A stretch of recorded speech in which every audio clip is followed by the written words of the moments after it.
एक समय की बात है, गौतम बुद्ध एक बार अपने शिष्यों के साथ एक लंगर भोजन की सामूहिक व्यवस्था में भोजन कर रहे थे।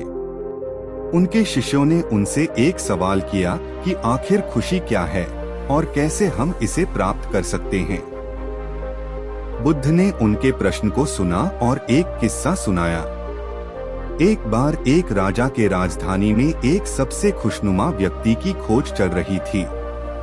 राजा ने अपने सेवकों को उस व्यक्ति की खोज के लिए भेज दिया, लेकिन हर कोई उस व्यक्ति की खोज में असफल रहा।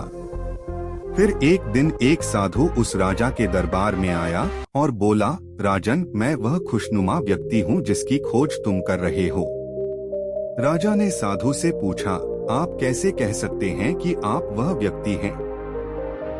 साधु ने कहा, मुझे आपके दरबार में खुशी की खोज नहीं है, बल्कि खुशी के रास्ते ढूंढने का संदेश देने का काम है। राजा को साधु के वचनों में गहरी समझ आई।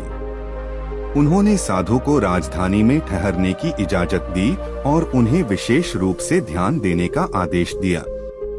साधु ने राज्य के लोगों के साथ वार्ता की और उन्हें बताया कि खुशी उन्हें अंदर से मिलती है, न कि बाहर से।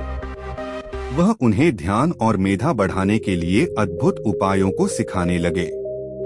धीरे धीरे राज्य के लोग समझने लगे कि वास्तव में खुशी केवल विशेष वस्त्र या धन में नहीं है, बल्कि यह आत्मा के साथ अंतरंग है।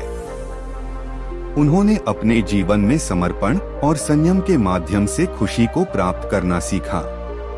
इस कथा से सीखने वाला संदेश यह है कि खुशी वास्तव में अंदर से होती है और हमें अपनी आत्मा को समझने की आवश्यकता है। ध्यान और संयम से हम अपने जीवन में सच्ची खुशी को प्राप्त कर सकते हैं।